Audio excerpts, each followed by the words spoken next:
Hey everyone, my name is Steph and I'm here to show you around some of the new texture pipeline features that I'm most excited about in Toolbag 5.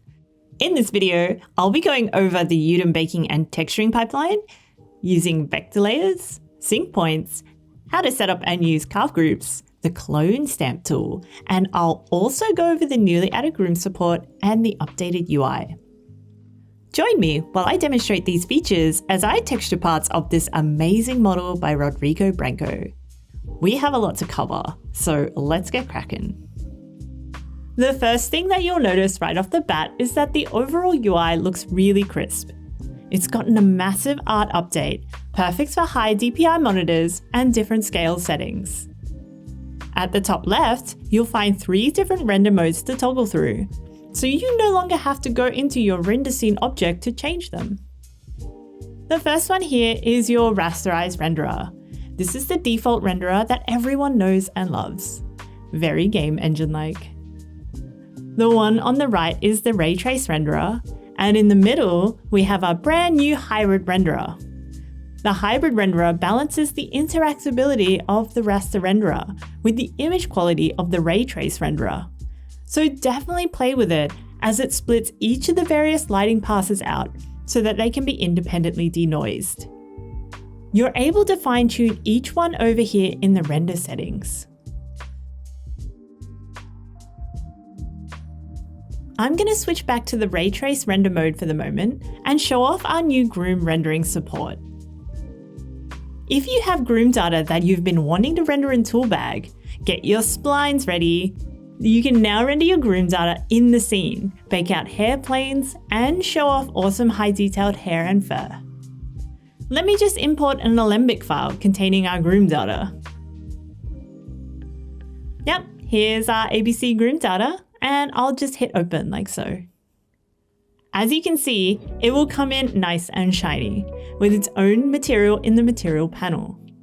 First, let me add some color to this material. One of the new shading models that has been added is the albedo gradient. You can enable this from the drop-down menu on the albedo shader module. This has now applied a lovely gradient along each hair strand, with the first color being at the root of the hair and progressing to the last color at the end of the strand. You can manipulate this gradient just like other gradients in Toolbag. Let me just change the 2 colors. Next, I'll change the bias between the 2 to be higher on the first gradient and giving only the very ends the lighter color. We can also notice in the reflection shading module that the model has automatically been set upon import as hair. This is a new reflection type, with its difference being that the hair mode gives a realistic scattering of light through the strands. If I change it to anisotropic, you can really see the difference it makes. If we click over to our Groom scene object and then click on, let's say, the beard, you can see that we can fine-tune how the data is rendered by playing with these sliders here, like the strand thickness, or the density of the strands, or the thickness of the roots, or the tips. Super useful, huh? I can make and assign a new material to any of these meshes too. So let me quickly make a new material and apply it to the hair. So I'll select the hair groom object first. Then I'll create a new material with the plus button in the material window on the right. After selecting my new material, I will now right click and select apply. Now we have a wonderful white head of hair. I'll head into the material settings and first set the reflection mode to hair. Then up at albedo, click to add our happy little albedo gradient here. I'll set the 2 colors to a dark brown. Then click the gradient in the middle to add a new color. I'll change this to a light brown color and drag it into a nice place, like so. Awesome style, my friend. Let's hop out of our Marmoset hair salon for a minute, as I'm really excited to show off one of the biggest additions to Toolbag 5, which is UDIM support for baking and texturing. So let's go over and open our bake file. Here you can see our bake project and all its bake groups that have been derived from setting up the mesh names and then loading them in via the quick loader. Some awesome UI updates here. Like the old P button has now changed to this large preview material button. And then if I scroll down, there's also a new tiles section. We can now set our tile mode from single texture set to multiple texture set, or UDIM mode. Because the UDIM layout was already created for this model, we will select UDIM mode. I'll assign this to a new texture project by clicking this drop-down next to the texture project link and select New Texture Project. Now, any updates to the bake project will propagate. If I click on the texture project, the texture project's tile mode is automatically set to UDIM. Back up at the bake project, I'll set the bake mode to interactive, so any changes we make will automatically update the preview maps, and then the normal map I have selected to bake will automatically bake. I'll split this viewport into two using the Split Viewport Vertical button in the top right, so I can change one to the canvas mode. After selecting the new texture project, we can now see that the UDIM tiles are laid out in this super easy to view 9-slice layout. Laying out UDIM tiles manually in your 3D program is a really good idea if you want them in a specific order. The texture and bake projects allow control over each UDIM tile size, so that if needed, sizes can be adjusted for specific maps. If we have a peek at the canvas, then we can see which tile number is assigned to each tile. Now up at the bake project, I have 5 map types that I want to bake, but that's 5 times 9, which is like 45 maps. That's a lot of maps for our test bake, so I'm just going to render the object normal and material IDs for now. Let's head to the texture project as this bakes. Here are all the tiles showing in our texture project window, and here are the input maps. If I open the preview of the normal map, I can switch between each baked map with the tile picker drop-down. Awesome, all our UDIM tiles are baked really nicely. It's actually such a nice bake. It's all thanks to this wonderful model. Now, because I didn't bake the AO and curve data, I can show off another cool new feature. You'll see in the input map section that there are automatically generated curvature and AO maps. Toolbag 5 will automatically generate AO and curve textures from the normal maps. Pretty cool, right? Here we can preview it like so to see how it looks. It's not too bad. If I accidentally remove the input map by clicking the X button next to AO, I can add it back again easily. Just hit the Add New button and select AO from the list. It's really fast. But seeing as I have the high poly data anyway, I'll go back and enable those in the bake project. Baking will always render a higher quality output. I just wanted to show off the auto-generate missing inputs feature, as it could be really handy in a pinch. Switching to our texture project, we can see our enabled maps in the bake project have been allocated and our model looks happier for it. He's such a happy hippo. So that's the baking out of the way. Let's hop back to our lovely posed model and switch to the texture workspace from these workspace tabs at the top. Now we have access to all the windows we need to paint some more leathery skin on our hippo's back.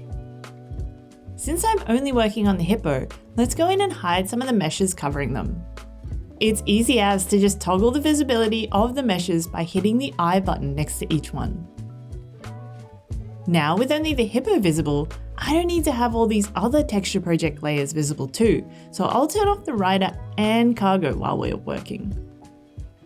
I'll also set the texture project's preview resolution to 1:4. This can increase performance, so if you're looking for an easy option to help performance, try this. Back over to our pigment folder, I'll select the folder called Pigment 2. It's set up ready for masking. I just need to get in and paint the mask. Let's get the basic spots going. Firstly, the hippo's textures span across 4 tiles, as you can see on the canvas here, with a seam right down the side. But it's all good, we can texture right over that, no worries, with a combination of 3D procedural textures and hand-painted layers. Let's start with a basic 3D gradient to set the visibility line. So I'm just gonna hit New Procedural Layer and Gradient. One of the things I like to do when I make a new layer is turn off the UDIM tiles in the layer settings that I don't need it to affect. So I'll just leave the 4 Hippo UDIM tiles on and turn the rest off. This is a bump in performance for me as I have so many layers. I'll adjust some of the gradient to shrink the transition line to mark our start line, and next I'll drop in a paint layer. Time to start brushing in some spots. I want to make a new brush for this, so I'll make sure I have the brush tool selected in the top bar, then click the tool settings tab to bring it to the front. This is a simple default round brush, but I want to warp and modify it to paint these oval spots. I can go down into the brush tip settings and adjust the squish amount to 0.5-ish and the angle to a bit less than 90 degrees. I'll increase the size a bit, then adjust the scatter a little so that every placement is random. I'll also add a size jitter and an angle jitter for more randomness. I'll increase the spacing a tad, and we should be good to try this out. I'll save the brush really quick by hitting the plus button here on the top, and in this pop-up, I'll call it Spot Scatter. Add the tag brush and save it to organic. This will save the brush into the brush organic folder in the library so that I can access it if I want to use this on another paint layer later. Now I can use this brush to paint spots. I can paint directly onto the canvas easily and across UDIM tiles too.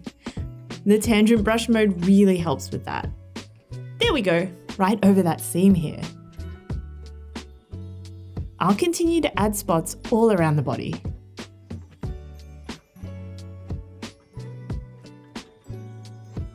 To make sure the gradient line is well concealed, I'll drop a cellular procedural layer in, invert it, change the scale to something like 23, and set its blend mode to color dodge. This, like the 3D gradient, is a 3D procedural layer, so it can be modified, moved, and scaled without loss of quality. I could just paint this all by hand, but I do enjoy using procedurals to help make it a bit more random. I took it to the extreme for the first layer, as you can see. Almost all the spots are scattered with varying layers of cellular noise, and then some touch-ups here and there. I think I want to add some leathery skin details here and there to help make this skin feel a little more detailed. So I'll roll down to this folder underneath that has some hand-painted bump detail added to it. These wrinkle layers are great. I have used a paintbrush set to bump, with a custom alpha to draw on some folds of the skin like so. Paint some wrinkles quickly right around the bottom of the eye. It's a bit hard to see though. To make it a bit easier to see, I'll switch the viewport to bump render mode. To do this, I'll click on the second drop down here and navigate to texture project. In this rollout, I can select bump. There. Now I can see exactly what the bump looks like. Bear with me as I draw a few bags under the eyes here. This brush is just a simple blend of 2 gradients. A simple radial, then on top of that I added a black gradient to cut it in half. The result is a subtle sloped brush, perfect for adding a few wrinkles. But I also have some stencils of wrinkly skin I'd love to add to the corners of the eyes here. I have this one right here that I made by tracing over some photos and skin fold details. I can assign this texture as a stencil in the tool settings here. This adds a mask overlay on the screen like so, where the white of the mask is visible and is the section that my brush will affect. And the black part is not visible and will stop anything I paint on those areas from affecting the layer. In the tool settings, I can change the rotation and size to one that fits what I'm going for.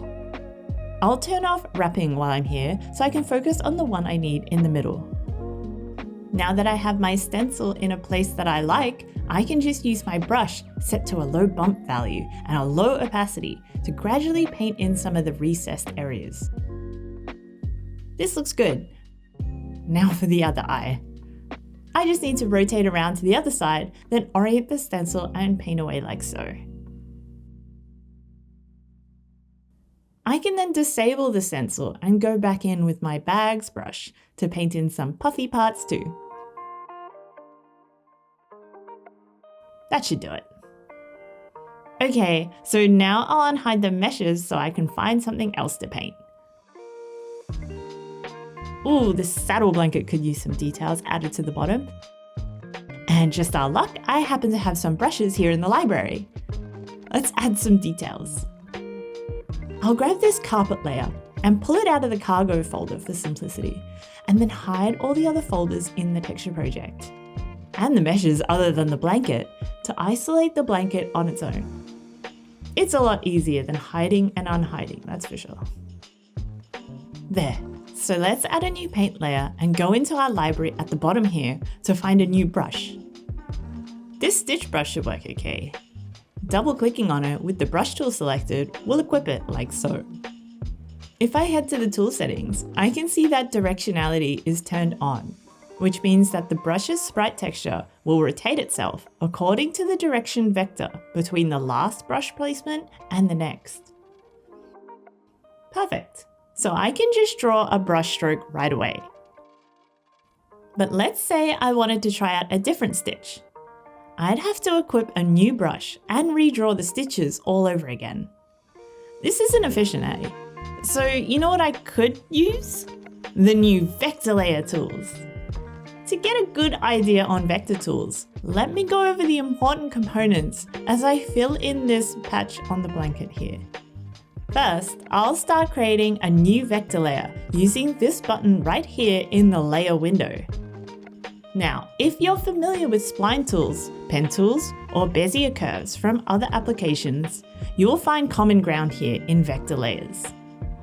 The editing tools for drawing and adjusting your splines are up in the top toolbar, like this Select Spline tool, or this one next to it that edits the spline points and paths for extra tweaking. Next up are the drawing tools, the pen tool, freehand tool, and line tools, and finally the 3 shape tools. Let's try out the pen tool to create a simple rhombus for the initial shape. We can close the shape off by clicking the start point again. A shape! Witness my polygon-looking shape with 4 points. Each point can be selected and edited with the Edit Points tool by clicking and dragging to move it. We also have these little rounding controllers, which I can pull and drag to add a unified curve to this point. Or I can click a path between 2 points to drag and curve the path like so. Another use of the Edit Points tool is to add or remove points by using the modifiers in this dropdown at the top. I will set this to Add Point. Now when I click on a path, it will auto add a point. I can then click and move the point like so. Let's add a few more. Ooh, but maybe not that many. I'll delete it. To do that, I can just right-click the point or the rounding controller like so. Easy. Now that I have the shape, if we look at it, it's just an outline. But never fear, I shall change this by heading to our layer settings window. Here are a bunch of cool options we have to edit and dress our vector up. At the top of the layer settings window, there is our style settings. This empty box here can have a mask or stencil dragged into it. And next to it is the option I'm looking for. This will toggle what mode the vector will render as. Right now, you can see that it is set on tube. Let's change this to a solid so that it fills the shape that I just made. Excellent, that's much better. And the rollout under that is the list for all the splines that make up our vector. We only have the 1-line spline listed right now, but I can add more and the list will grow. This list UI is great for ordering, finding, and selecting individual splines. Under that is the profile that the vector will emboss if I add bump to it. I'll show you how this can be used later on. For now, default is perfect. Under that are the spline rendering settings. This control box tells the vector layer how to render the final vector onto the texture. Things like line, width, and jitter are pretty useful. For now, I can just leave them as default. Let's apply a nice decorative material to this inset. I like this doily, or I guess it's more of a lace pattern. Anyway, I like it. It adds a bit of softness and beauty to the rugged look. Fashion. I love this kind of out-of-place texture on characters, especially ones who look like wanderers. Like they ruined the last good rug, so they picked up this random fancy towel from a market somewhere as a last resort. It may not pass the final review, but that's okay. Just like any other fill layer, I can change the material here with another by dragging in a different one. Let me adjust the color a bit to add some more contrast between the light and dark, and that should be it for now. Now we have covered the basics of vectors, I can pick up the stitching again. Create a new vector layer. Let's name this one Blanket Stitches. I'll nest this into the carpet layer to keep it clean and contained. This time I'll use the pen tool to draw out a top line for the stitches. One click for the first point, then I'll drag out a point here to add a Bezier curve to the spline. Drag out another point and finish the spline with a click. Okay, now that I have this spline, I can go to my library and find my stitch brush. I'm just going to drag this brush from the library and onto the vector layer settings, like so. There! The brush has been applied to the vector layer, as displayed here in the layer settings window and on the texture. We can do some adjustments here by fiddling with these brush settings. All the normal brush settings are here, and I can also change the color of the stitch by adding a recolor layer clipped into it. I'll alt-click the albedo to have it only adjust that. Yes, we're looking good. I want to make another stitch layer on the bottom, so I'll go to my vector layer settings window, and after selecting the spline here, I can hit this little duplicate spline button. Now I have a copy of my spline. Let me enable the spline tool to move the whole spline down. This saves me drawing a new one from scratch. I'll go back to the select points tool to start editing the spline to tweak it to fit, like so. Awesome, that worked great. I'd like to show you the power of using vector layers over paint layers for this kind of thing. With their fast iterative nature, if I want to see what another stitch type would look like, I can simply drag on another stitch brush. So let's choose this one, the blanket stitch. And just like that, I can see how the new stitches will look. I could go to my layer window, duplicate this layer, and then change the brush type to running stitch. This is a super fast way to add layers to stitch types and add more depth. See how cool vectors are? Okay, let me show off the benefits of vector profiles. I'll unhide the cargo and turn on these vector layers I have down the bottom here. These are my hard surface details. Let's select this top layer called Green Box Vents. I've set up an elaborate layer stack of vector to gradient layers here. This is so that when I draw a new shape in the vector stack, it'll just whack. Under the hood, this is a really simple gradient layer that I have shrunk with the transform tool. I can unclip this layer to show how it's applying itself to the model. Because gradients are 3D, they exist in a 3D volume. I can shrink that volume to any size I want. Outside those bounds, the gradient will repeat itself over and over. I use this to make a repeating gradient that is mimicking the beveled slope of a vent. As you can see, this vent gradient appears all over the vertical sides of the box, but not on the top. I would need a new gradient for that if I wanted it, but since I don't need it, I can just leave it as is. Simply clicking this layer back into the vector layer will mask it only to whatever vector shape I draw. The cool thing is that if I get feedback to make the vents a little bigger or smaller, all I have to do is just scale the gradient with the transform tools, like so.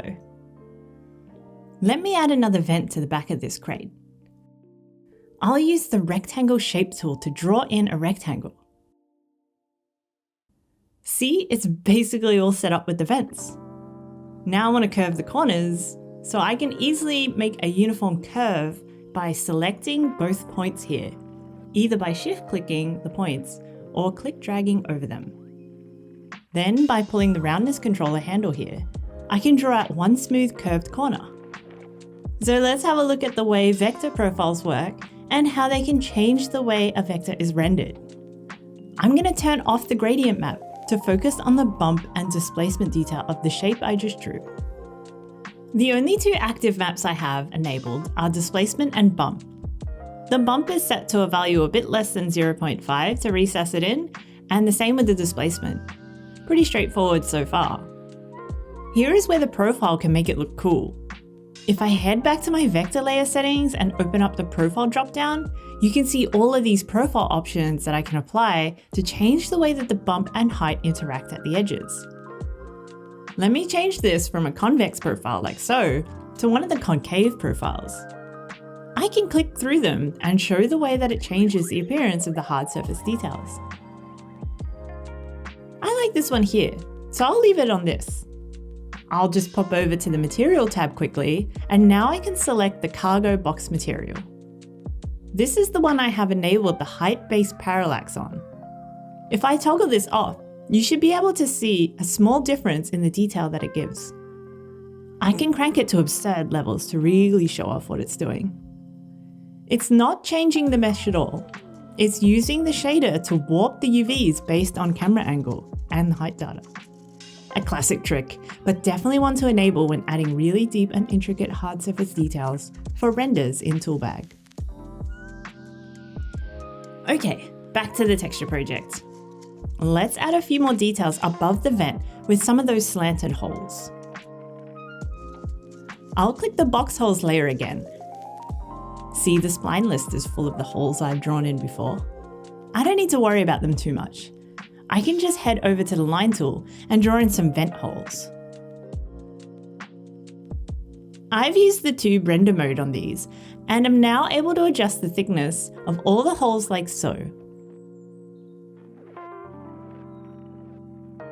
I'll just set the roundness to 0.5 to get the look that I want. The profile is set and the bump and displacement depth are pretty strong, which helps sell the look. Gosh, I love vector layers so much. They are super useful in so many ways.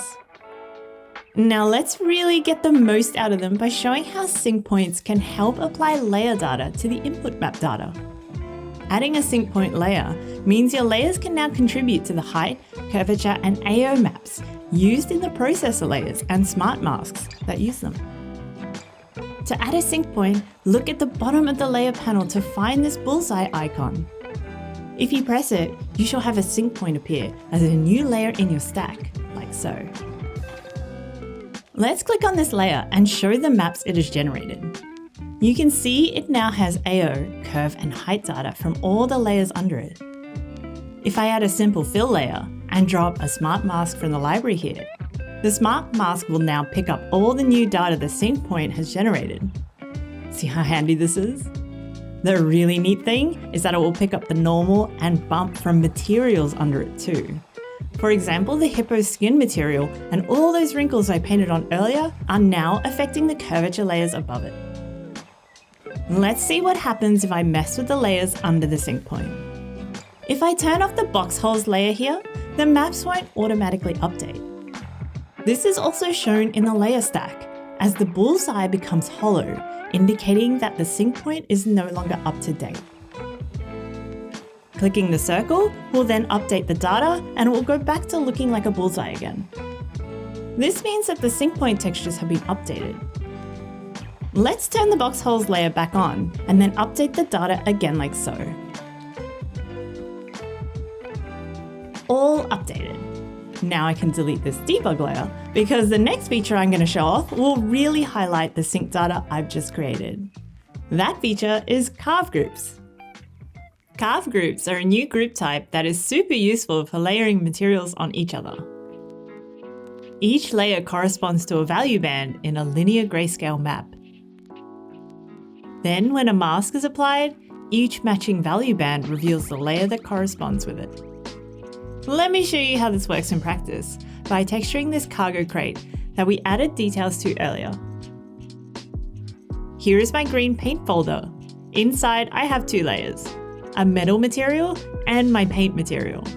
The paint is just a material that I grabbed from the Toolbag library, But to give it some variation, I nested a copy of it and then knocked back the albedo and normal contrast. After that, I blended it through with the procedural clouds mask. This knocks back some of the noise I don't want and adds a pleasing variation at the same time. There are a couple ways to make a carve group. One way is to use this tool button up here in the layer window called Add Layer Carve Group. Or you can just select your layers like I have and Carve Group selected. You can see the iconography of a carve group is a little different. We have the folder with the chisel, and next to it we have the carve group mask stack selector. If I wanted, I could also add a mask to this layer by right-clicking and adding a mask. Now it has 3 areas to interact with, so be mindful of that when editing and moving layers in and around the carve group. The main thing about a carve group is that they work best with 3 or more layers. Right now we have 2, but I want to add a few more to really show its benefit and have some fun. So I'll pop down to the library and select the paint folder. I'm going to grab some cracked paint. Just drag and drop that in. I want to have this paint sort of scraped away. Maybe it started to rust in parts and the paint has peeled. So let me grab this rusty one right here. So I won't mess with the colors on these layers yet.